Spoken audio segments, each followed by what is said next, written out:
일본의 한 호텔에서 서둘러 공항으로 이동하고 있는 미국 여성이 보입니다. 이 여성은 미국에 돌아가자마자 서류를 들이밀며 일본과의 거래를 중단시켜버렸는데요. 그리고 이 미국 여성은 미국과 한국이 앞으로 어떠한 연결고리를 갖게 될지도 지켜보라며 의미심장한 이야기를 하는데 과연 무슨 일이 일어났던 걸까요? 안녕하세요. 저는 미국 상무부 산하 반도체 및 첨단 기술국에서 선임 정책 고문으로 일하고 있는 43세 에밀리 스톤이라고 합니다. 최근 전 세계의 분위기가 심상치 않죠. 특히 중국과 미국의 관계가 점점 경직되어 가면서 미국은 중국을 견제하기 위한 방법 중 하나로 반도체를 선택했어요. 반도체는 신기술을 비롯해 방위 산업에 꼭 필요한 요소이니까요. 따라서 현재 미국은 중국이 반도체를 독식하지 않도록 제지하고 미국의 반도체 수급을 늘리기 위해 노력하고 있습니다. 저는 이런 상황의 중심에 제가 있다는 것에 책임감을 느끼고 미국 국가 안보를 강화하기 위해 힘쓰고 있어요. 저희 반도체 및 첨단 기술국이 반도체 산업에서 유리한 지점을 확보하기 위해 선택한 나라는 바로 일본입니다. 아마 이쪽에 관심이 있는 분들이라면 이미 잘 알고 계실 텐데요. 미국 입장에서 일본은 지리적으로도 유리한 위치에 있고 반도체 시장에 기계 발을 들이고 있지 않은 나라이기 때문에 일본에 투자하는 것이 적합하다고 판단했습니다. 누군가가 만들어 놓은 것에 새로운 것을 더하기보다는 아무것도 없는 곳을 새롭게 개척하는 게 더 낫다는 판단이었죠. 하지만 이런 생각이 완전히 잘못되었다는 걸 그때는 전혀 몰랐었어요. 저는 일본의 현 상황을 파악하기 위해 일본으로 향하게 되었습니다. 이미 일본의 반도체 공장 및 지원을 하기로 거의 결정된 상황이었던지라 바짝 긴장해야 하는 상황은 아니었어요. 그런데 일본에 직접 가서 상황을 보니 제 예상과 정반대의 현실이 펼쳐져 있더라고요. 저를 마중 나온 사람은 이번 프로젝트의 담당 공무원이었는데 이 사람의 첫인상은 나쁘지 않았습니다. 일본인들 특유의 깍듯함으로 접대를 받으니 기분이 좋더라고요. 저는 곧장 호텔에 있는 식당으로 가서 저녁 식사를 함께 하게 되었는데요. 저는 미국인답지 않게 스몰 토크를 별로 좋아하지 않고 특히 일을 할 때 잡다한 얘기를 하는 걸 좋아하지 않습니다. 그래서 적당히 인사치레만 하고 일 얘기를 하기 시작했어요. 실무자들 회의에 앞선 정보 탐색 정도였죠. 저희 쪽에서 반도체 관련해서 러브콜을 보냈을 때 일본 측에서는 반도체 공장을 적극적으로 세우기로 하셨었죠? 어느 정도까지 진행됐는지 상황을 알 수 있을까요? 이렇게 물으니 일본 공무원은 갑자기 어깨를 부풀리며 의기양양한 표정을 짓더니 나중엔 콧구멍까지 벌름거리기 시작했어요. 그러면서 현재 자신들이 이 일에 얼마나 진심인지를 설명하기 시작했죠. 지금 일본 정부가 7,730억 엔을 투자해서 반도체 공장을 세우려고 하고 있습니다. 이 공장을 지으면 28에서 12나노 반도체까지 무리 없이 생산할 수 있을 거라고 자신합니다. 저는 순간 제 귀를 의심했습니다. 지금 이 사람이 뭐라고 한 거지? 28에서 12나노? 28에서 12나노는 10년 전 기술입니다. 1의 자릿수로 떨어진 지 오래고 이 나노를 만든 해 만에 하는 상황이에요. 바로 옆 나라 한국만 봐도 알 수 있듯 3나노 기술은 개발된 지 오래됐습니다. 그런데 28에서 12나노? 그것도 한화로 7조 943억이나 되는 돈을 투자해서 생산한다는 게 28에서 12나노라니 이해가 안 되더라고요. 뭔가 싸한 기분이 들었지만 이 사람이 최종 결정권자는 아닐 거야 라고 생각하며 애써 불안한 기색을 감췄습니다. 그렇게 다음 날 저는 최근 문을 연 반도체 공장으로 향했습니다. 공장을 둘러보던 중에 저를 안내하던 한 직원이 이렇게 말하더라고요. 처음 이 공장에 왔을 때는 40나노 수준이었는데 지금 많이 끌어올려서 30나노 언저리까지는 어떻게 생산이 가능한 상황입니다. 머리가 띵 하더라고요. 내가 지금 뭘 들은 거지? 라고 생각하며 잠시 화장실을 다녀온다고 하고 자리를 피했어요. 화장실에 가서 찬물로 세수나 하고 나가자 생각하며 화장실에 갔더니 저와 비슷한 또래의 백인 여자가 있더라고요. 일본에서 외국인을 본 건 처음이라 반가운 마음에 인사를 하면서 짧은 대화를 나누게 됐습니다. 그 여자분은 제가 일본의 반도체 산업을 직접 보기 위해 왔다는 말을 듣자마자 얼굴을 굳혔어요. 그러면서 한숨을 푹 쉬더라고요. 제가 미국인은 아니지만 이건 꼭 얘기해야 할 것 같네요. 사실 저는 TSMC 직원이에요. TSMC는 글로벌 반도체 회사 중 하나입니다.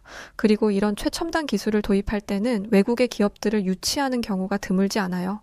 그래서 그 사람이 어느 회사 사람인지는 그리 놀랍지 않았습니다. 그런데 뭔가 이상하더라고요. 그녀는 한숨을 푹 쉬더니 말했습니다. 미국이 일본에 먼저 러브콜을 했다고 했죠? 제가 미국인이라면 두 팔 걷고 말렸을 거예요.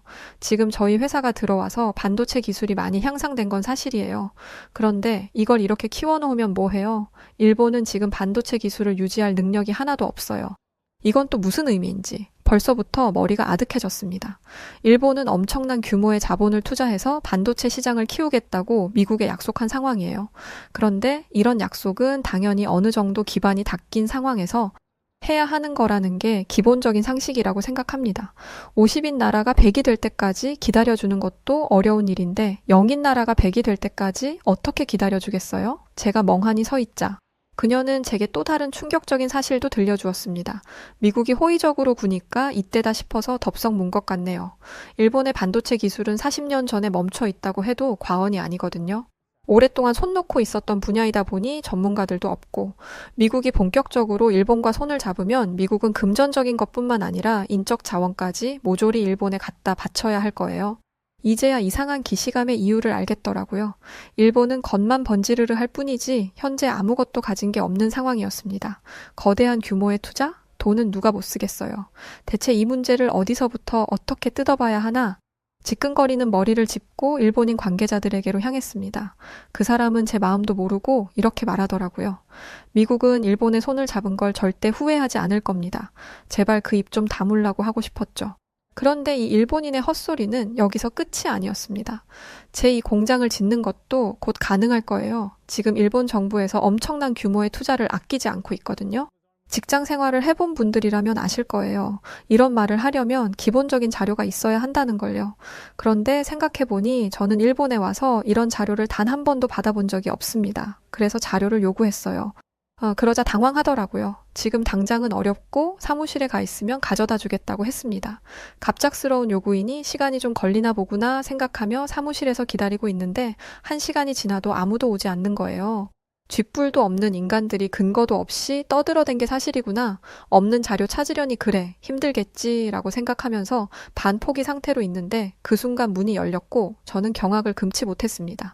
문을 열고 관계자 3명이 들어왔는데 그 사람들은 수레 같은 것에 종이박스와 파일들을 가득 싣고 들어오고 있었어요. 그러더니 그 특유의 의기양양한 표정으로 요청하셨던 자료입니다. 라고 하는 거예요.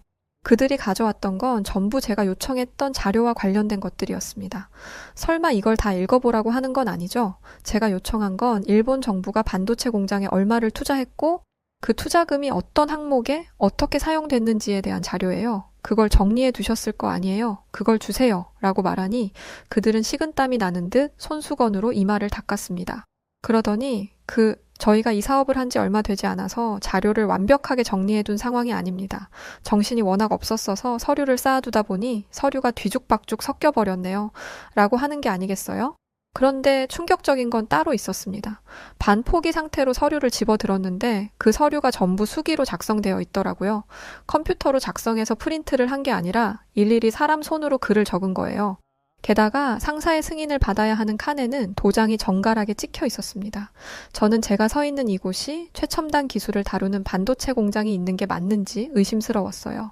서류가 너무 많아서 거기서 찾아볼 생각도 못하고 오늘 중으로 정리해서 내일 오전에 볼 수 있도록 해달라고 요청하고 말았습니다. 너무나 큰 충격을 받은 저는 데려다 주겠다는 것도 거절하고 택시를 타고 호텔로 돌아가려고 했어요. 그런데 아까 만난 그 여직원이 있더라고요. 그녀는 제 표정이 안 좋은 걸 눈치챘는지 무슨 일이 있는지 물었고 저는 제가 보았던 그 충격적인 장면을 알려주었습니다. 뭐 그 정도 가지고 충격을 받나 하실 수 있는데 저는 스탠퍼드 대학에서 전기공학 박사 학위를 받은 사람입니다. 신기술에 둘러싸여 있는 제게는 충격적인 일일 수밖에 없죠. 이런 제 마음을 이해해주는 건 그 여직원도 마찬가지였어요. 저도 그것 때문에 정말 고생 많이 하고 있어요. 보고서를 일일이 수기로 쓰라고 할 뿐만 아니라 본인들이 원하는 그 정갈한 필체가 있어요. 그 기준에 맞지 않으면 정성이 없다고 다시 쓰라 한다니까요. 보고서의 정성? 그게 무슨 말도 안 되는 소리인지. 자고로 보고서는 정확한 정보를 눈에 보기 쉽게 쓰면 되는 거잖아요. 대체 왜 수기로 쓰는 방식을 고수하는 거래요? 보안 때문이래요. 사람 손으로 써야 마음이 놓이는 것도 있고 무엇보다 도장 문화는 절대 사라지지 않을 거예요. 사인은 도용할 수도 있고 컴퓨터로 승인하는 건 오류가 날 수 있다고 하더라고요. 대체 이런 나라랑 무슨 반도체 산업을 하겠다는 건지 저는 지금 당장 미국으로 날아가서 제 상관들의 멱살을 부여잡고 싶었습니다. 그런데 그 여직원이 뒤이어 한 말에 제 귀가 솔깃했어요. 사실 저는 한국에 취업을 하고 싶었어요. 그런데 입사시험에서 떨어져서 TSMC에 들어가게 됐고 어쩌다 보니 일본에 와 있네요. 여기는 미래가 없어요. 여기에 있으면 똑같이 도태되는 기분이고 절대 발전하지 못할 거예요. 저는 그녀에게 가고 싶었다던 한국 회사가 삼성이 맞냐라고 물었습니다. 그랬더니 맞다고 하더라고요. 제 친구가 삼성에서 일하고 있는데 지금 한국 반도체 기업이 치고 올라오고 있는 상황이래요. 그동안 쌓여있던 재고도 다 털어낸 수준이라고 하고요. 그 친구랑 연락할수록 자존감이 떨어져서 이젠 연락도 잘 안 하고 있어요. 이제 곧 이직한다는데 삼성에서 일했다는 경력한 줄만 써도 해외 기업에서 줄줄이 연락을 한다더라고요. 그것도 남들의 2배는 되는 연봉으로요. 삼성의 반도체 기술이 훌륭하다는 것, 그 기술이 세계 1, 2위를 다투는 수준이라는 건 너무나 잘 알고 있었습니다. 그런데 한동안 한국의 반도체는 침체기를 겪고 있었어요. 그런데 제가 일본과의 일로 정신이 없는 사이에 판세가 완전히 바뀌었더라고요. 일본에 온 뒤 일본과 손을 잡는 것만큼 미친 짓이 없다는 걸 확신한 저는 한국으로 향했습니다. 바로 옆 나라 한국은 이 정도의 기술력을 갖췄는데 일본은 아직도 손글씨로 보고서를 쓰더라.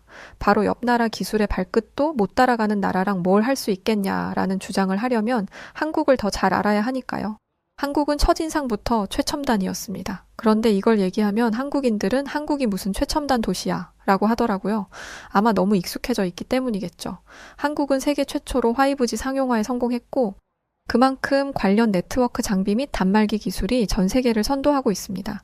5G 기술을 가진 나라는 많지만 이걸 실생활에서 사용할 수 있는 나라는 한국뿐이에요. 이뿐만 아니라 어딜 가든 최신식 디스플레이 화면이 벽을 장식하고 있었습니다. 서울역을 갔는데 서울역 한가운데에서 OLED TV 화면을 배치해 두었더라고요. 서울역에 간 이유는 한국에 가기 전 연락을 해두었던 스탠퍼드 대학을 함께 다닌 쌤과의 만남 때문이었어요. 연구 목적으로 한국에 6개월 정도 머무는 중이었거든요. 저는 쌤의 연구실에 도착하자마자 일본에서 보았던 것을 쏟아냈습니다. 이게 믿어져? 지금 이게 21세기에 그것도 지금 현재 벌어지고 있는 일이라니까? 일본이랑 반도체 협약을 해야 한다고 주장했던 미국 공무원들은 뒷돈을 받은 게 분명해. 그게 아니고서야 이럴 리가 없어. 쌤도 제 의견에 동의했습니다. 그건 충격적이기는 하네. 코로나 팬데믹 때 일본이 반도체를 못 구해서 자동차 60만 대를 못 만들었다는 얘기는 들었었어. 그때도 심각하다고는 생각했는데 거기는 반도체가 문제가 아니구나. 아주 기본적인 기술도 활용하지 못하고 있네. 이건 또 무슨 말인지. 자동차 60만 대를 만들 반도체도 없던 나라라니. 일본의 반도체 기술이 40년 전에 사장됐고 이제야 다시 시작을 하려고 한다는 말을 들으니 사기를 당한 기분이었습니다. 그런데 일본은 자기들이 뒤떨어졌다는 걸 인정하지 않으려고 할 거야. 특히 한국보다 자기들이 뒤처졌다는 얘기라면 더더욱 한국에 와서 알게 된 건데 일본은 한국을 깔보는 마인드를 기본적으로 가지고 있는 것 같더라고. 공부도 못하는 애가 자존심만 세면 쓸데없는 고집만 남는데 일본이 딱 그 상황이더라고요. 저는 쌤에게 물었습니다. 그럼 너는 한국이 일본보다 뛰어나다고 생각해? 그러자 쌤은 무슨 그런 걸 묻느냐는 듯이 반응하더라고요. 그걸 질문이라고 해? 여기까지 오면서 봤잖아. 한국은 그 어느 나라보다 선진적인 기술을 가진 나라야. 반도체는 잘 알 거고 OLED 기술도 이미 말했었지. 최근에 알게 된 건데 한국의 로봇 공학도 세계적인 수준이야. 산업용 로봇뿐만 아니라 서비스 로봇, 의료용 로봇 등 다양한 분야의 로봇을 개발하고 있고 개발에서 그치지 않고 실제로 사용하고 있어. 한국은 식당만 가도 서빙 로봇이라는 게 돌아다녀. 서빙 로봇이라는 걸 처음 들은 제가 그게 무엇인지 감을 잡지 못하자 쌤은 저를 데리고 서빙 로봇이라는 게 있는 식당으로 향했습니다. 자리에 앉았는데 직원이 바쁜지 저희 쪽은 보지도 않더라고요. 미국에서는 소리를 내어 직원을 부르는 게 굉장한 무례입니다. 그래서 가만히 손을 올려서 직원을 부르거나 직원과 눈이 마주칠 때까지 기다려야 해요. 그런데 아무리 지켜봐도 직원이 저희 쪽을 보지 않더라고요. 저는 솔직히 인종차별을 당하는 줄 알았습니다. 해외에서 흔히 하는 인종차별이 이런 거거든요. 투명인간 취급하는 거요. 그런데 얼마 지나지 않아 이건 제 오해라는 것을 깨닫게 되었습니다. 가게 구석에 있던 하얀 무언가가 갑자기 소리를 내더니 빙글 도는 거예요. 그러더니 조용히 저희 쪽으로 다가오는데 트랜스포머라는 로봇 영화를 보는 줄 알았습니다. 로봇이 저희에게 다가오자 샘은 로봇의 쟁반 위에 있는 메뉴판을 집어들었습니다. 그러자 어떻게 알았는지 알아서 자기 자리를 찾아가더라고요. 저는 샘에게 말했습니다. 이게 무슨 상황이야? 저런 로봇이 있다는 건 처음 들었어. 그리고 여기 엄청 비싼 식당도 아닌 것 같은데 저런 로봇을 쓸 수 있는 게 가능해? 실제로 그 식당의 평균 음식 가격은 15,000원이었습니다. 가게 크기도 크지 않았어요. 저렇게 부드럽게 가동하는 로봇이라면 수억 원은 할 텐데 이런 기계를 무려 3개나 가지고 있다니 믿어지지 않았죠. 제 말을 들은 샘은 웃으면서 대답했어요. 하하, 나도 처음에 왔을 때 그랬어. 그런데 저 로봇은 생각보다 비싸지 않아. 인건비보다 저렴하니까 로봇을 쓰는 거야. 그리고 이런 기계는 어디에도 있을걸? 다만 일상적으로 사용할 수 있을 정도로 보편화되어 있느냐, 안 되어 있느냐의 차이이지. 이건 한국에서만 가능할 거야. 미국이라면 뉴욕 펜트하우스에 사는 상위 1% 재벌들만 쓸 수 있을걸? 이런 로봇을 상용화될 정도로 만드는 건 말도 안 돼. 바로 옆 나라 일본에서 경험했던 문화 충격과는 전혀 다른 충격이었지만 불쾌하거나 찝찝한 충격은 아니었어요. 게다가 음식점원 한국인들 중 그 누구도 로봇을 보고 놀라지 않았습니다. 저는 로봇이 움직일 때마다 깜짝깜짝 놀라는데 한국인들은 아무렇지 않게 로봇을 부르고 주문을 하고 음식을 받더라고요. 스탠퍼드 대학을 다닌 저조차도 놀라워하는 기술력을 한국인들은 숨 쉬듯이 받아들이고 있었습니다. 아니, 이런 게 얼마나 익숙하면 놀라는 사람 한 명 없지? 한국을 다니면서 수많은 최첨단 기술을 보았지만 이걸 놀라워하는 사람은 아무도 없었습니다. 이건 단순히 익숙하니까 라고 설명할 수 없었어요. 그리고 왜 한국에서만 이런 게 가능한지가 궁금해졌습니다. 그래서 저는 쌤의 소개로 한국인 교수님 한 명을 만나게 되었습니다. 박 교수님을 만나러 가는 길엔 심장이 쿵쿵 뛰더라고요. 상무부에 들어간 이후로 잊고 살았던 제 학자 DNA가 발현된 듯 했습니다.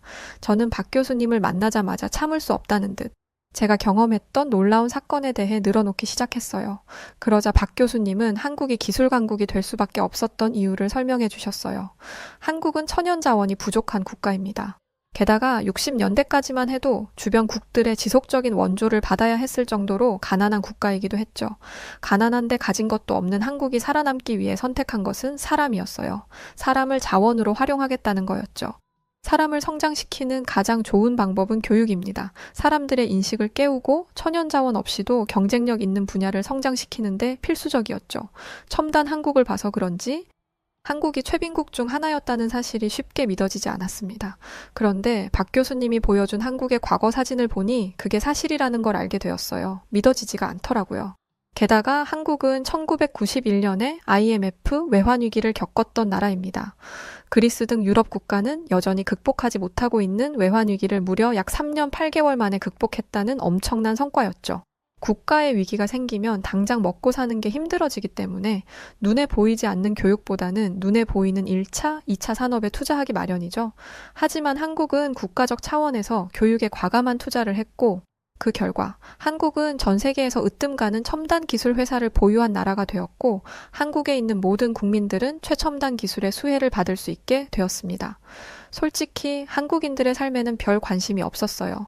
저는 제가 관심 있는 분야만 파고들거든요. 그래서 한국과 북한의 냉전 상황이 뉴스로 나오면 한국인들도 사는 게 참 힘들겠다. 저러다 전쟁 나면 어떡하냐라는 생각을 한 2번 했을 뿐이었죠. 그런데 와서 보니 북한이 자멸할 다짐을 하지 않는 이상 한국과 북한이 전쟁을 치를 일은 없겠더라고요. 일단 한국의 기술은 방위 산업에도 지대한 영향을 끼치고 있었습니다. 서방 국가들이 제지하지 않는다면 한 달 안에 핵을 만들 거라는 게 제가 만난 과학기술대학 교수님의 주장이었어요. 그것도 이미 기술은 완성되었고 한 달이라는 시간은 단순히 핵을 제조하는 데 걸리는 시간이다라고 하더라고요. 미국이 일본은 선택한 이유도 결국 방산업 때문이었습니다. 그런데 이렇게 가까운 나라에 세계 최고 수준의 기술 국가가 있는데 대체 왜 일본을 선택한 건지 미국에 돌아가면 관련자부터 탈탈 털어야겠더라고요. 마지막으로 일본에서 만난 TSMC 직원의 말처럼 한국의 반도체 시장은 다시 호황기를 맞이한 상태였습니다. 한국산 반도체를 찾는 기업과 국가가 늘어나자 수요에 비해 공급이 부족하게 되었고 팬데믹 기간 동안 쌓여있던 재고를 털어도 부족하자 가격도 높아지게 되었죠. 이 와중에 3분기 디램 가격이 8%에서 13%로 인상이 되었다고 합니다. 엄청난 수준이죠. 이렇게 된 데는 다 이유가 있습니다. 전 세계, 특히 미국의 빅테크 기업이 신기술을 적용하기 위해 기존에 쓰던 프로그램과 설비를 전부 업그레이드하고 있거든요. 이때 반도체가 필요한데 한국산 반도체만큼 질이 좋고 뛰어난 성능을 가진 제품이 없다 보니 모두가 앞다투어 한국 반도체를 찾고 있는 상황입니다. 한국 반도체를 구하지 못한 기업은 아쉬운 대로 TSMC나 중국 제품을 구매하는데 이건 임시 방편일 뿐이고 나중엔 다시 한국 제품으로 바꿀 계획을 가지고 있다고 하더라고요. 저는 곧 다시 일본으로 돌아가 일을 마무리할 예정이었는데 이 얘기를 들으니 다시 눈앞이 캄캄해졌습니다. 한국은 반도체 산업이 주춤해 있던 팬데믹 기간 동안 위기가 지나가기만을 바라지 않고 기술을 끊임없이 개발하고 연구해 왔습니다. 그런데 바로 옆에 있는 일본은 무려 40년 넘게 반도체를 놓고 있었죠. 이런 한국을 두고 일본으로 돌아가야 한다는 게 너무나 싫었습니다. 그리고 저는 일본에 다시 돌아간 지 얼마 되지 않아 또 다른 위기를 겪게 되었습니다. 이번엔 기술과 관련된 건 아니었어요. 제 숙소에 도둑이 든 것이었거든요. 잠깐 바깥을 나갔다가 방에 들어갔는데 제 방은 난장판이 되어 있었습니다. 다행히 귀중품들은 들고 나가기는 했지만 설마 했는데 정말 털렸더라고요. 특히 제가 놓고 갔던 노트북은 일을 할 때 쓰는 것이기 때문에 굉장히 중요합니다. 그런데 이걸 털렸으니 난리가 났죠. 저는 바로 제 노트북을 도난 설정해 놓고 누군가가 제 노트북에 접근하려고 하면 노트북 안에 있는 모든 정보를 날아가게 만들었습니다. 이 정도로 심각했어요. 그래서 당장 경찰에 신고했고 경찰과 함께 호텔 측에 CCTV를 요구했습니다. 그런데 아무리 요청해도 CCTV를 보여주지 않더라고요. 제가 제 상황을 설명하고 제가 왜 일본에 왔는지도 말했지만 호텔 측은 줄 수 없다는 말만 했습니다. 경찰들도 마찬가지였어요. 본인들이 주기 싫다는데 자기들이 어찌할 방법이 없다고요. 만약 강제적으로 열람을 하고 싶다면 검찰에 서류를 작성해서 호텔에 제출해야 하는데 그 사이에 호텔 측이 데이터를 없애면 어쩔 수 없다고 했습니다. 게다가 그 지긋지긋한 수기 작성과 도장 문화를 또 얘기하더라고요. 제가 수기로 서류를 작성하면 그걸 결정권자들이 한 명씩 돌려보며 도장을 찍어야 한다고요. 제가 호텔을 비운 건 10분도 안 됐어요. 이 짧은 시간 안에 호텔방을 털 수 있는 사람은 제가 호텔을 나갔다는 걸 알고 문을 쉽게 열 수 있는 사람일 겁니다. 따라서 범인은 호텔 직원일 거예요. 그러니까 호텔이 CCTV를 지우기 전에 확인해야 해요. 제가 물러서지 않고 계속해서 고집을 부리니 호텔 직원은 사실 저 CCTV는 장식용이라는 충격적인 말을 전했습니다. 제가 머물던 데는 동네 여관방이 아니에요. 도심 한가운데에 있는 5성급 호텔입니다. 대체 이런 호텔에서 왜 모형 CCTV를 달아둔 거냐고 물으니 오래된 호텔이다 보니 CCTV를 달 시스템을 구축하는데 시간과 노력이 더 많이 듭니다. 그리고 80년이 다 되어가는 세월 동안 CCTV 없이 지냈어요. 왜 굳이 이제 와서 CCTV 같은 걸 달아야 하는지 저희 호텔 입장에서는 의문입니다. 왜 달아야 하냐니 이런 식으로 도둑이 드니까 달아야죠. 하지만 일본인들과는 도무지 대화가 통하지 않았어요. 그나마 믿을 구석인 경찰마저 일본인들은 이런 거 신경도 안 쓰는데 외국인들만 이렇게 유별나게 굽니다. 애당초 이런 게 싫으면 일본에 안 오면 되지 않습니까? 라고 하더라고요. 제가 듣기로 일본은 안전하고 친절한 나라라고 들었어요. 그런데 전혀 아니더라고요. 도움을 구하기 위해 미국 총영사관에 연락을 했는데 다들 한숨을 쉬며 일본이 예전 같지 않다라고 하더라고요. 일본의 경제 상황이 좋지 않아요. 금리 때문에 주식은 대폭락했고 지금 엔화는 휴지 조각이 된 지 오래입니다. 먹고 사는 게 힘드니까 생계형 범죄도 많이 일어나고 특히 외국인을 상대로 하는 범죄가 많이 일어났어요. 선생님처럼 도둑질을 당한 미국인의 연락도 이제 6번이나 되네요. 이 얘기를 들으니 불현듯 한국이 떠오르더라고요. 한국에 있었을 때 하루 종일 밖에 나갔다 들어왔는데 호텔방 문이 살짝 열려 있더라고요. 누가 침입한 게 아니라 제가 나갈 때 문을 제대로 안 닫은 거였습니다. 문이 무거워서 힘있게 밀어야 했던 거였죠. 방 청소를 하지 말아 달라는 팻말까지 달아둔 상태라 직원분도 슬쩍 보고 지나가신 것 같았습니다. 당연히 도둑질을 당했을 거라고 생각했어요. 그런데 정말 놀랍게도 제가 그날 쓰고 던져둔 수건마저 그 자리에 그대로 있었어요. 그리고 비상 깜빡이만 켜놓고 문을 열어둔 상태로 차를 벗어난 사람들도 많았습니다. 이처럼 어딜 가든 안전하다는 기분을 느끼며 일주일을 살았다 보니 일본에서도 당연히 그럴 거라고 생각했던 것 같아요. 하지만 일본은 예전과 같은 곳이 아니었고 먹고 살기 힘들어지면서 여느 나라와 다름없이 생계형 범죄가 나날이 늘어나고 있는 상황이었습니다. 다행히 제 물건은 그 다음 날 제 방 문 앞에 돌아와 있었습니다. 아마 경찰까지 오고 제가 미국 정부에서 온 사람이라는 게 알려지자 뒤탈이 무서워서 다시 가져다 둔 것 같아요. 이로써 호텔 직원이 제 방에 들어왔다는 게 확실시된 거죠. 저는 더 일본에 있을 이유를 찾지 못했습니다. 도둑질을 당한 것도 그런데 제 2반도체 공장을 짓는다는 일본 정부의 목표가 얼마나 허황된 것인지를 보고 말았거든요.